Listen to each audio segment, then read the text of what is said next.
Bom dia, boa tarde ou boa noite, né, queridos catequizandos? Hoje nós estamos aqui para mais uma videoaula de catequese, porque nós ainda estamos de quarentena, mas eu acredito que em breve nós voltaremos às catequeses presenciais. Como vocês podem ver, hoje eu tô sozinha, né? Rangel tá lá na casa dele, eu estou aqui na minha casa, no meu covil aqui, que é onde eu passo a maior parte do tempo, lendo e estudando. E daí hoje nós dividimos o encontro em duas partes. Eu fiquei com a primeira parte e o Rangel ficou com a segunda parte. Então vocês vão assistir um vídeo que tem só eu e um vídeo que tem só o Rangel. Bom, então vamos começar o nosso encontro de hoje com o sinal da cruz, como sempre. Em nome do Pai, e do Filho, e do Espírito Santo. Amém. Inspirai, Senhor, as nossas ações e ajudai-nos a realizá-las, para que em vós comece e para vós termine tudo aquilo que fizermos, por Cristo Senhor nosso. Amém. Santa Maria, Mãe de Deus, rogai por nós. Bom, o encontro que nós vamos fazer hoje é o encontro número 18 da apostila, agora tem na apostila, e vocês podem acompanhar. O encontro, ele se chama Jesus dá sentido à reconciliação. É um tema absurdamente importante, porque ele vai falar sobre a importância da confissão, sobre pecados. Então, nós vamos começar ele aqui com a motivação, né? Vocês podem acompanhar na apostila, mas como eu falei no primeiro encontro, eu não sigo a risca o que está escrito ali. Nossa motivação para falar sobre isso é, claro, o amor de Deus. O que é o amor de Deus? Santa Teresa d'Ávila, que é uma santa que eu tenho muita devoção, acho ela maravilhosa, ela tem uma frase muito boa, que é assim: o Senhor nos ama mais do que nós mesmos nos amamos. E isso é completamente verdade, porque muitas vezes, ainda mais hoje em dia, a gente vê muito isso, né? Eu cursando psicologia vejo ainda mais. Mas hoje em dia os jovens têm um grande problema em aceitação, de aceitar os defeitos, tem um grande problema de autoestima. E por que isso acontece? Isso acontece porque a pessoa vê suas imperfeições e se considera um miserável, uma pessoa, um lixo, e aquilo faz muito mal para ela. Por quê? Porque não existe esse amor que inclui as imperfeições, que é o amor que Deus nos ama. Mas depois, mais pra frente, nos próximos encontros, a gente vai falar melhor dessa questão de autoestima. Mas, enfim, ali na motivação tem uma frase muito boa que está dizendo: nós somos filhos que se revoltam, filhos rebeldes que se revoltam contra o Pai. E é bem isso mesmo. Porque Deus é um Deus de amor, é um Pai que só quer nos amar. E cada vez que nós cometemos um pecado, nós somos esse filho rebelde que vai e gasta tudo pelo mundo. Não sei se vocês já ouviram falar da passagem do filho pródigo, mas nós somos aquilo ali. É exatamente o que nós somos. Então,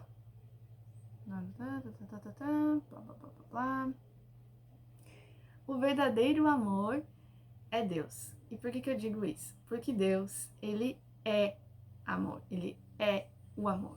E todo o amor que a gente conhece são referências deste amor que Deus é. Só que às vezes essas referências, elas não são nem um pouco boas.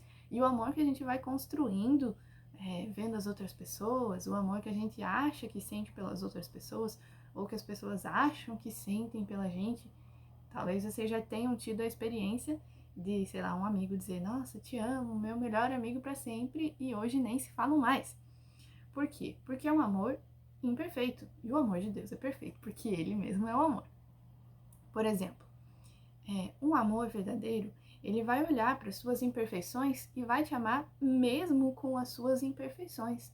Ele vai te amar com o defeito. Não vai ser na primeira dificuldade que você mostra uma imperfeição sua e ele, tchau, não quero mais. Não, esse é um amor imperfeito. E o amor de Deus, ele é perfeito. Deixa eu pegar um exemplo. Uma mãe, por exemplo, que tem um filho que ele não é tão... ele é meio desprovido, assim, de uma certa beleza. A mãe vai olhar aquele filho e ela vai achar ele maravilhoso, vai achar ele lindo. Embora, né, a gente saiba que ela tá forçando um pouco a barra. Só que o que acontece? Apesar da imperfeição, aparente imperfeição do defeito daquele filho, a mãe vai olhar aquele filho e vai achar ele lindo, vai até mimar ele. Mas, como eu falei, isso tem a ver com a ideia de amor que a gente vai construindo aqui na Terra. E esse amor, ele é imperfeito porque vamos usar o exemplo dessa mãe. Ela ama o seu filho e ela, eu até falei, chega ao ponto de mimá-lo.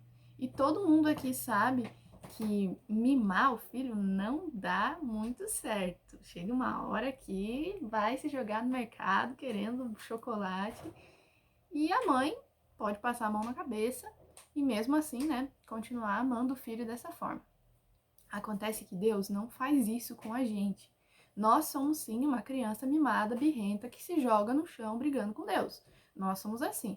Mas Deus, ele é um pai que ele não nos ama dessa forma que nós estamos acostumados a ver por aí. Esse amor totalmente líquido, passageiro que tem hoje em dia. Por isso que às vezes, quando nós somos mais jovens, assim, quando a gente recebe um castigo, quando o pai não deixa a gente ir para algum lugar, quando nós somos corrigidos, a gente fica bravo. A gente fica muito bravo. E diz, nossa, se você me amasse, você não me deixaria de castigo. Se você me amasse, você ia comprar tudo que eu quero, você ia me deixar ir aonde eu quero ir. Não, não é assim. Essa é uma ideia errada de amor. E a gente aprende isso com o tempo. É por isso, esse é um dos motivos, de que quando Deus não nos dá aquilo que a gente quer, quando Deus nos corrige, porque Ele é um pai que nos ama, sim, Ele é um pai que nos ama, mas é um pai que corrige, é um pai que quer o nosso bem, Ele quer que a gente cresça. E ninguém cresce se você ficar só mimando, se você ficar dando tudo que você quer. O amor, ele exige sacrifício, vamos falar mais disso mais pra frente. Mas eu já disse várias vezes desde o primeiro encontro, amor exige sacrifício. E Deus, às vezes, nos prova, nos dá situações que são difíceis, tira coisas que gostamos, não nos dá o que pedimos, e o que a gente faz? Somos crianças rebeldes, birrentas, que cruzam o braço, brigam com Deus, xingam, se revoltam, que mais que jovem normalmente, né? Mas todo mundo, assim, de qualquer idade, falando, pode fazer com os pais. Ter vergonha dos pais, fugir de casa, tudo isso parece coisa, né, que a gente vê na vida em comum com os seres humanos, assim. Mas tudo isso que eu acabei de citar e muito mais é o que a gente faz com Deus. Quando a gente comete uma coisinha que tem nome na nossa igreja, o pecado. Então vamos lá. O que nos diz a vida? A vida nos diz algumas coisas sobre o pecado, sobre as ofensas que nós cometemos contra Deus. Porque sim, o pecado nada mais é do que uma ofensa que a gente comete contra Deus. É como uma chicotada de um soldado que está lá caminhando com Jesus rumo ao Calvário. Isto é o pecado. Nós estamos chicoteando, nós estamos esbofeteando, nós estamos machucando o coração de Jesus. Mas o que o mundo diz? O mundo diz que hoje em dia nada é pecado, que tudo pode, que você está muito bitolado. Isso não é pecado. Todo mundo faz isso? Todo mundo faz isso, né? Mesmo que todo mundo faça uma coisa que é errada, isso não torna ela certa. E mesmo que um só faça uma coisa certa, ela continua sendo certa. Deus é amor e não julga. Nossa, essa é a campeã, eu acho, que Deus é amor e não julga, né? Ai, você tá me julgando, só Deus pode me julgar. Sim, só Deus pode te julgar, só Deus conhece seu coração. Porque o que é a consciência? A consciência, eu acho que é Santo Agostinho, agora eu não lembro que santo que fala, mas a consciência é o sacrário em que Deus se manifesta. Então, se a tua consciência, assim, tá ok com as coisas que você tá fazendo, e assim, você diz, não, só Deus pode me julgar. Sim, só Ele pode te julgar. Então, quando você estiver na frente dele e saber que Ele sabe tudo que você fez, e mesmo assim está tranquilo, pô, cara, parabéns, parabéns mesmo. Porque Deus é amor, Deus é Pai, misericordioso e justo. Lembra desses adjetivos. Pecado é roubar e não matar. Esse também é complicado. Porque a pessoa acha que só existem 2 mandamentos, né? não roubar e não matar. Os outros, ó, nunca nem vi. Só que não, tem 10 mandamentos. Não roubar e não matar, que ótimo que você não faz isso, mas e o resto? O pecado foi naturalizado e aprendemos a gostar do pecado. Sim, a nossa sociedade ela não ajuda muito nessa questão do pecado. Você tem, às vezes, na rodinha dos amigos, todo mundo acha aquilo normal, todo mundo, às vezes, nem acredita em Deus, às vezes, ó, você é a freirinha da igreja, você é o padre da igreja, o ratinho da igreja. É assim que vão falar pra você. E ser cristão, meu amigo, já falei pra vocês no primeiro vídeo. Não, na primeira aula. Ser cristão é levar uma cruz, é sair pra briga, é sair pra batalha. O próprio Jesus já avisou isso, né? Vão te caluniar dentro da tua casa, vão falar mal de você, vão te perseguir por causa do meu nome. Jesus já deixou bem avisado, não queira flores. E ele mesmo diz também, se a tua mão te leva a pecar, corta. Se o teu olho te leva a pecar, corta. O que quer dizer isso? Não é para você cortar literalmente a sua mão, né? É basicamente o seguinte, se a tua rodinha de amigos te leva a pecar, vai doer. No começo vai doer. Mas corta. É isso. Ah, mas daí eu vou ficar sem nenhum amigo. Sim, mas você vai ter o principal, né? É uma questão de prioridades. Teus amigos da terra ou a vida eterna no céu. Você que escolhe. O pecado foi naturalizado, né? O que é pecado não é pecado mais. E aprende-se a gostar do pecado. Ah, eu já tô aqui, né? Na força, vou ficar, porque não tem como sair, eu não tenho jeito. E, enfim, vamos ficar aqui. Nós estamos cegos. Quando a gente pensa dessa forma, nós estamos cegos. A gente não vê o lodo que a gente tá. A gente não faz ideia da situação em que a gente se encontra. Isso é perigosíssimo. Perigosíssimo. A gente vai ver agora. Tinha dinâmica, mas não tem como fazer dinâmica, né? Sim. A gente tem que lembrar que Jesus, ele fazia milagres, sim. Ele fazia curas, sim. Mas normalmente, eu acho que em todas as vezes que ele curou alguém, antes ele diz: teus pecados te foram perdoados.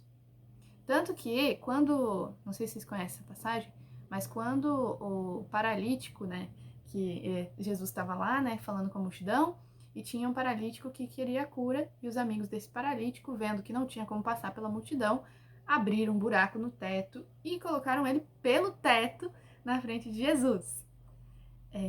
E daí Jesus falou para ele: teus pecados te foram perdoados, tua fé te salvou. Aí os fariseus olharam para ele: quem é você para perdoar os pecados? Só Deus perdoa os pecados, né? Os fariseus totalmente ignorantes, né? Com quem eles estavam falando. Daí, Jesus falou: o que é mais fácil dizer? Teus pecados te são perdoados ou levanta-te e anda?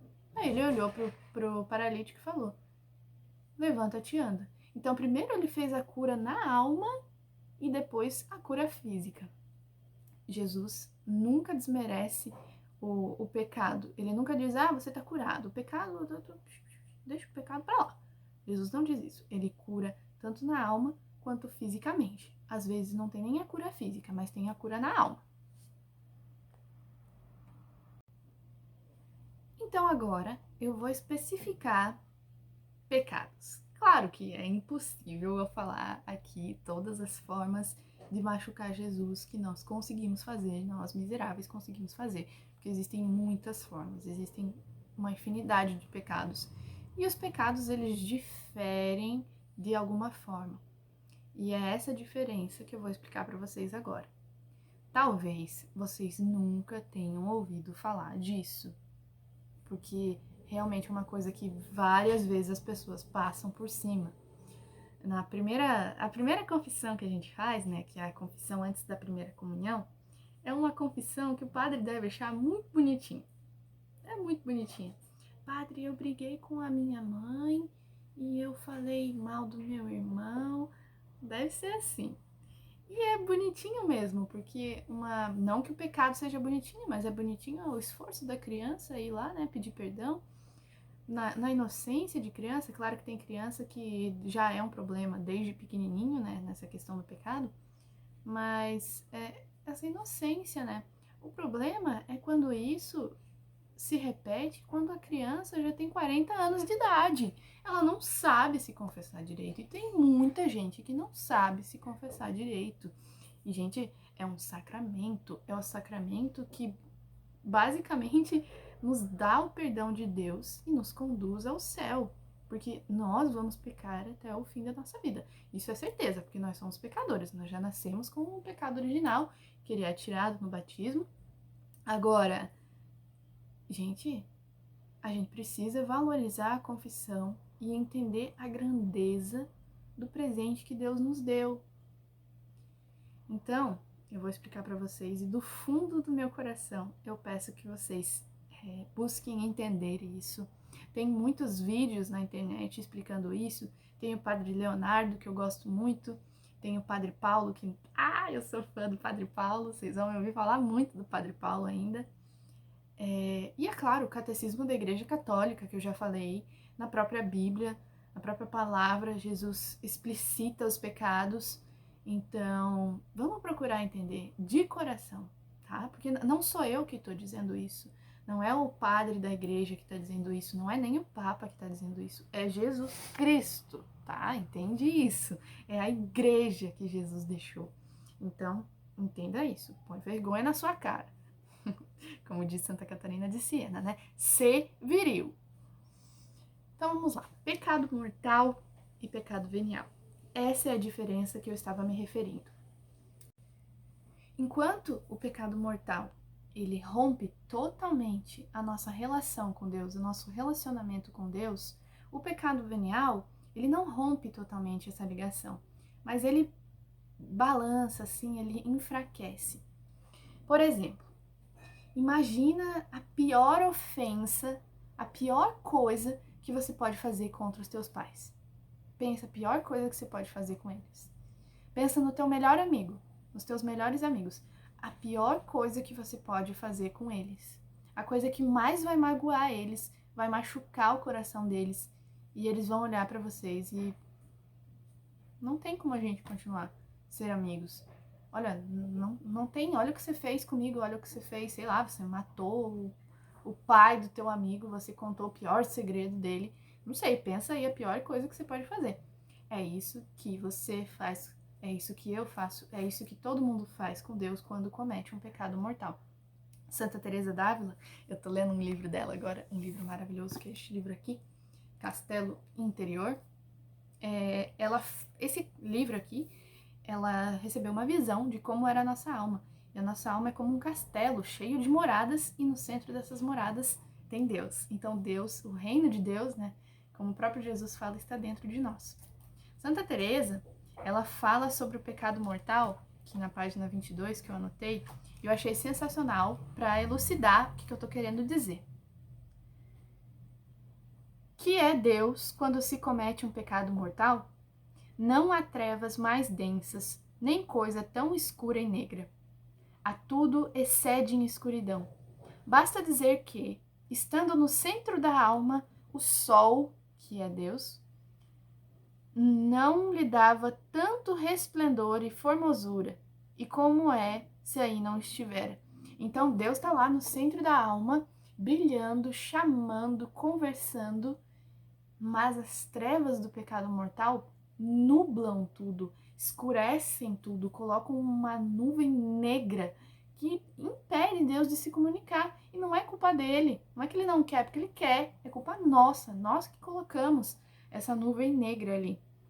Sim, porque essa alma, ela não participa mais da luz divina, conquanto seja tão capaz de gozar de sua majestade como o cristal é apto para refletir o esplendor do sol. Então a alma, quando ela não está em pecado mortal, quando ela não está em pecado venial também, que a gente chama, assim que você se confessa, uma verdadeira confissão, e você está no que a gente chama de estado de graça, é como se a sua alma fosse um cristal. E todo mundo aqui sabe que quando você coloca um cristal na luz, Nossa, não tem nem como ver. E é isso, uma alma limpa, limpinha, sem nenhum pecado mortal. Agora, o pecado mortal, como a própria Santa Teresa fala e tantos outros santos doutores falam, é uma nojeira. É a pior nojeira que vocês podem imaginar. A pior miséria, a pior desgraça que a gente pode fazer. Nossa, mas então o que é um pecado mortal, né? Me ajuda. Um pecado mortal, para ele ser mortal, ele precisa de 3 coisas. Ele precisa ter matéria grave, consciência plena e vontade deliberada. Nossa, não entendi nada. Vou explicar. Matéria grave. Matéria grave, ela é precisada pelos 10 mandamentos. Olha, gente, eu não tô tirando isso do além, tá? Tô tirando isso do catecismo da Igreja Católica. Vocês podem ir lá pesquisar depois. Depois eu mando o número se vocês quiserem. Já compraram o catecismo, né? Eu falei na outra aula. Podem pesquisar nos vídeos também no YouTube. Então, matéria grave. A matéria grave, ela é precisada pelos 10 mandamentos.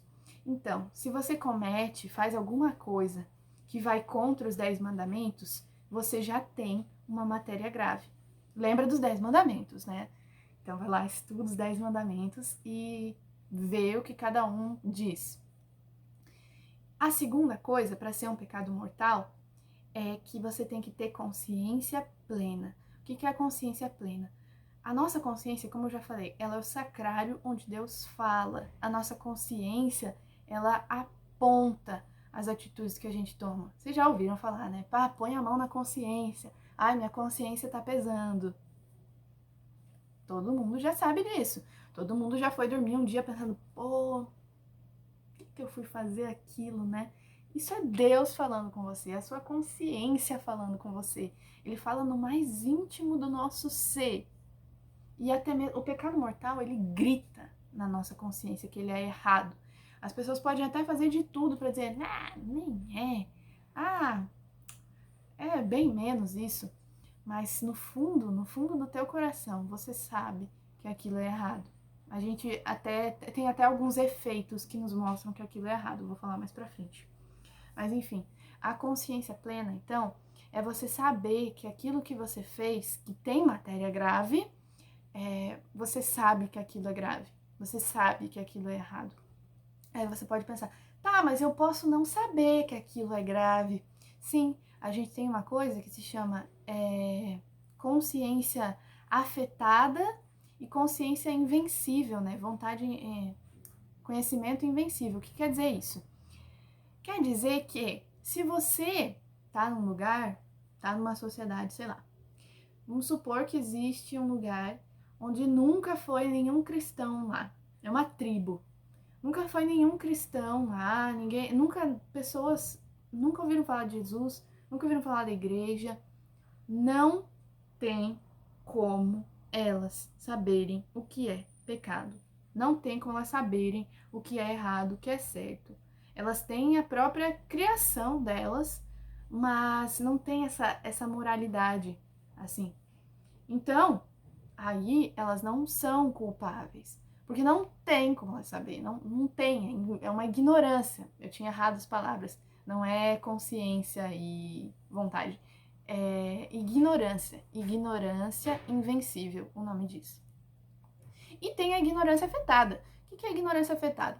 Ignorância afetada é a maioria dos casos que acontecem. Porque a pessoa, na ignorância afetada, a pessoa pode saber. Ela só não quer saber. Ou ela negligencia. O que é negligenciar? Você tem acesso àquilo. Se você quisesse saber o que é um pecado mortal, você poderia saber, faz ó. Porque, sei lá, teu pai é católico, tua mãe é católica, seus pais são católicos, você tá na igreja desde pequenininho, você tem acesso à internet, você tem acesso a um padre, tem tudo para você saber. Você só não quer saber porque você não quer, ou porque você deixa de lado, ou porque, entende? É uma ignorância que ela pode diminuir a tua culpa, mas ela não apaga a sua culpa, porque você tem como saber. Enfim, essa é a consciência plena. Você tem uma matéria grave, precisada pelos 10 mandamentos, você tem consciência plena, você sabe que aquilo é errado, e o terceiro aspecto de um pecado mortal, você tem vontade deliberada. O que é a vontade deliberada? Você sabe que aquilo é errado, você sabe que aquilo é errado e mesmo assim você vai lá e faz. Você quer. Então, se você fizer algo que é forçado, é contra a sua vontade, você não tem esse terceiro aspecto. Então, não é um pecado mortal. Se você não tem um desses três aspectos, não é pecado mortal. Se você faz alguma coisa e aquilo não tem matéria grave, não é pecado mortal. Se você faz uma coisa e você não tem consciência daquilo, aquilo não está pitando na sua consciência, não é pecado mortal. Lembrando da diferença de ignorâncias que eu expliquei, né? E se você não tem vontade daquilo, se você foi forçado, se você foi obrigado, não é pecado mortal.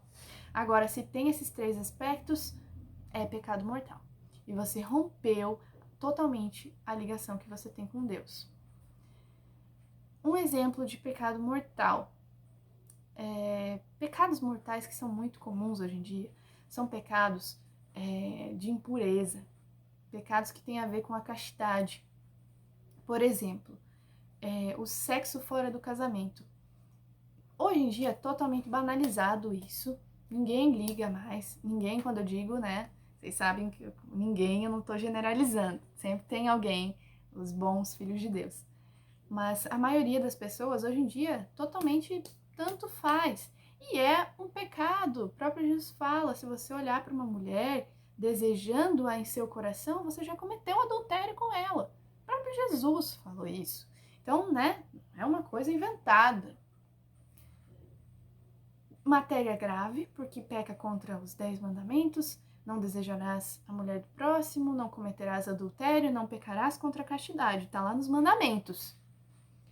Consciência plena, porque você tá fazendo aquilo ali sabendo que é errado, normalmente se faz escondido. Se você tá fazendo uma coisa escondido, se você tá fazendo uma coisa que você não pode contar para os seus pais, principalmente, tem grande chance daquilo ali ser errado, e bem errado, a ponto de ser um pecado mortal.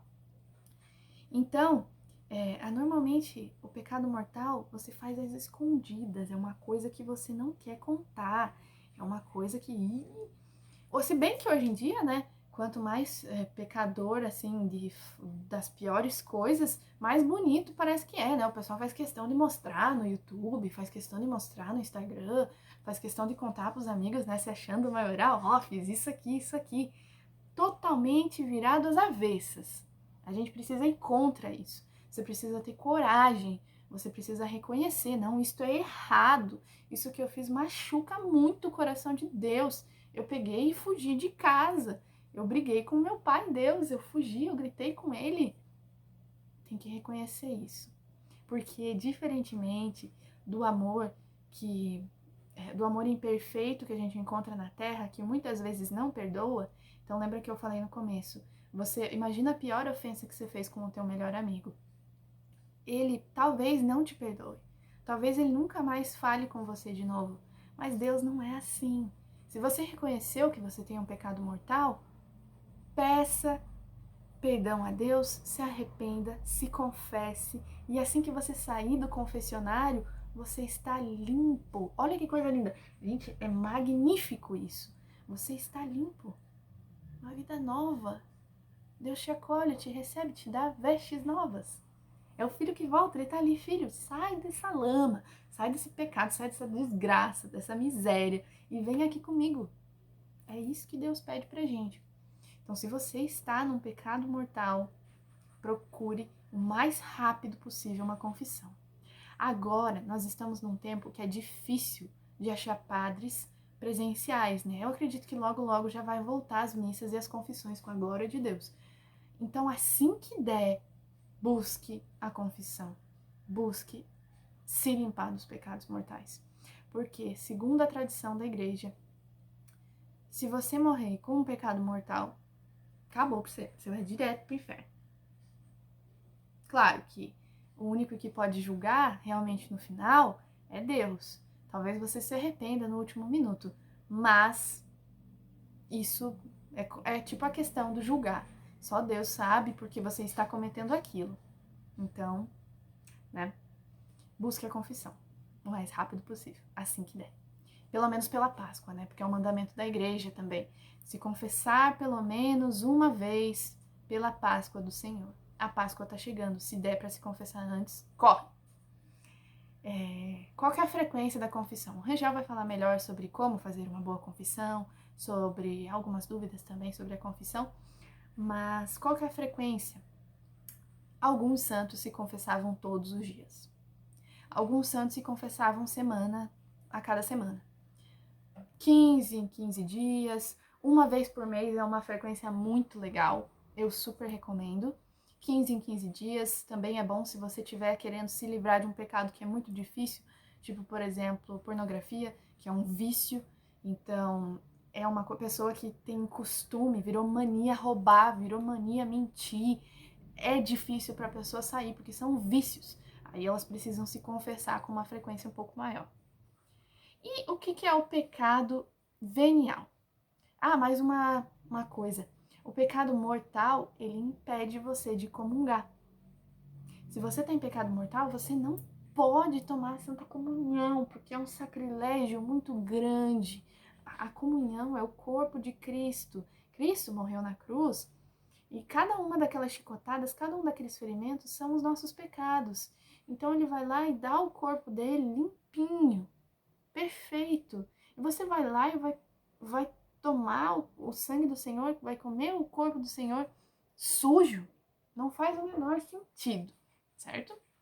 Então não pode. Busque a confissão primeiro. É sério.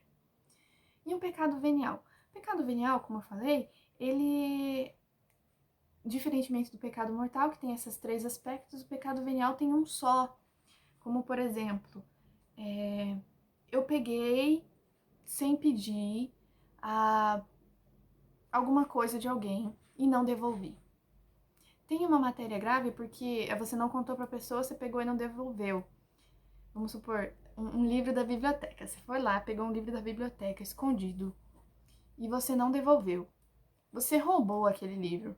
Você tem uma matéria grave. Mas é diferente de você roubar, sei lá, o país todo. Entende? Tem graus, assim, de gravidade nesse sentido. Um pecado mortal, ele é um pecado mortal, independente, né, do que você fizer. Mas tem graus, assim. Né? Matar uma mosca é diferente de você matar o seu pai. Então, saibamos disso. Mas, aí você pensa, o pecado venial, ele não te impede de tomar Santa Comunhão. Mas pense assim, quanto mais você encher de pecados veniais, você enche, pra você cometer um pecado mortal é assim, ó, é facinho. Então a gente precisa se livrar até mesmo dos veniais. Quantos menos veniais você tiver, até a graça de Deus de não ter nenhum, nossa, melhor. Então, os pecados veniais, vou dar um exemplo. Aqui tem a Santa Comunhão, certo? Santa Comunhão é o alimento da nossa alma. Aí você tá em pecado mortal e quer comungar. É como se você fosse uma pessoa que fez uma traqueostomia. Vocês sabem o que é uma traqueostomia? Traqueostomia é um buraco na garganta que é feito para a pessoa respirar. E a pessoa não tem como engolir, não tem como falar, porque tem um buraco na garganta dela. É assim o pecado mortal, não tem como você comungar, porque tem um buraco aqui, ó. Você precisa se alimentar pela sonda, é um negócio horroroso. Não. O pecado venial é como se você fosse uma pessoa com gripe. Não sei se vocês já tiveram a oportunidade, né, experiência de comer alguma coisa e não sentir o gosto. Você come, aquilo te alimenta, aquilo te enche, mas não tá perfeito ainda, não tá ideal. Agora, quando você está em estado de graça, aquilo te preenche, você tá limpíssimo para receber. Claro que a gente, mesmo estando em estado de graça, nós somos totalmente indignos, totalmente não merecemos ainda. Mas assim nós estamos mais limpos. Agora, nós vamos ler a passagem do Evangelho, que é João, capítulo 8, versículo 1 ao 11.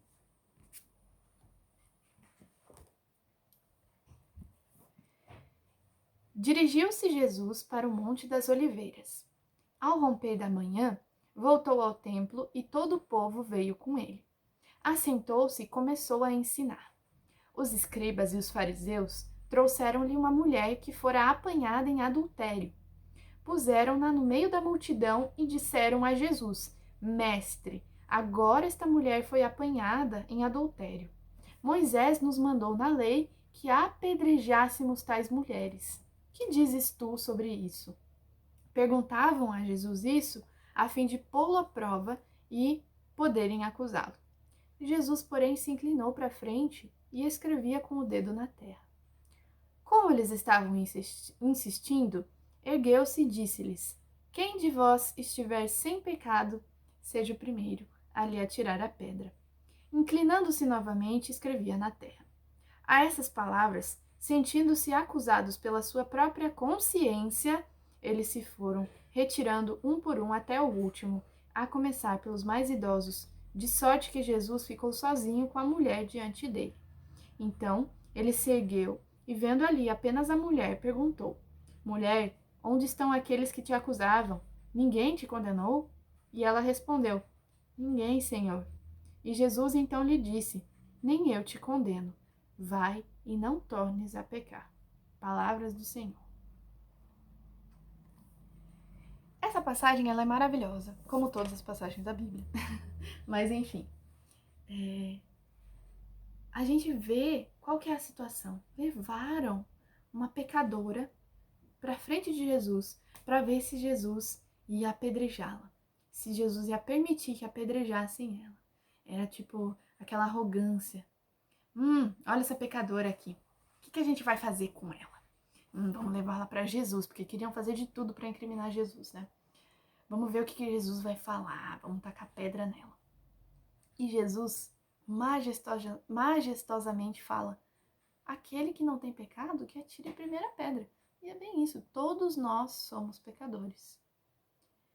Mas a consciência surgiu em todos eles, em todos aqueles que estavam acusando. Então, eles olharam para si mesmos e falaram: eu também sou pecador. Como é que eu vou acusar alguém? Por isso que nós não podemos, aí sim, nós não podemos julgar aquela pessoa e dizer: pecadora, você vai para o inferno. Nós não podemos fazer isso. Mas a própria consciência da pessoa, o próprio Cristo dentro dela vai falar. Ela sabe, ela deve saber. Você não pode coagir, você não pode obrigar ninguém a se confessar. A própria pessoa tem que saber. A própria pessoa tem que buscar isso. E Jesus olha para ela, na misericórdia infinita dele, e fala: nem eu te condeno. Vai e não tornes a pecar. Não é vai, é vai e não tornes a pecar. Então Jesus ali, né, foi uma confissão, vamos assim dizer. Porque Jesus ele consegue sondar o nosso coração, então ele olhou para a mulher e ele sabia o que ela tinha feito, além de eles já terem contado, mas ele sabia. E ele disse: vai e não tornes a pecar. É isso que a gente tem que fazer quando a gente se confessa. Porque às vezes a gente se confessa e pensa assim: não, eu prometo eu prometo que eu vou tentar não mais pecar. Olha, você não pode sair de lá com esse pensamento. Você tem que dizer: eu prometo que eu nunca mais vou pecar. Claro que você vai pecar. Mas essa resolução, essa promessa: eu nunca mais, eu não quero. Não quero. Como os santos dizem, eu prefiro morrer do que pecar. Tem que sair com essa resolução. Porque imagina que você é casado já, ou tá namorando com a sua namorada ou com o seu namorado, né? Se você for menina, e você vai lá e trai o seu namorado, trai a sua namorada. E você vai lá e se arrepende e fala para sua namorada: olha, meu amor, eu prometo que eu vou tentar não te trair de novo. Ninguém fala isso, né? Em sã consciência. Vai falar: não, eu nunca mais vou fazer isso, me perdoa. Então, é essa resolução que a gente tem que ter com Deus. A mesma resolução, a mesma coisa. Tá bem? Agora o Rangel vai explicar melhor umas coisas pra gente, vai esclarecer umas coisas pra gente, tá bom? Beijo. Vejo vocês na próxima semana.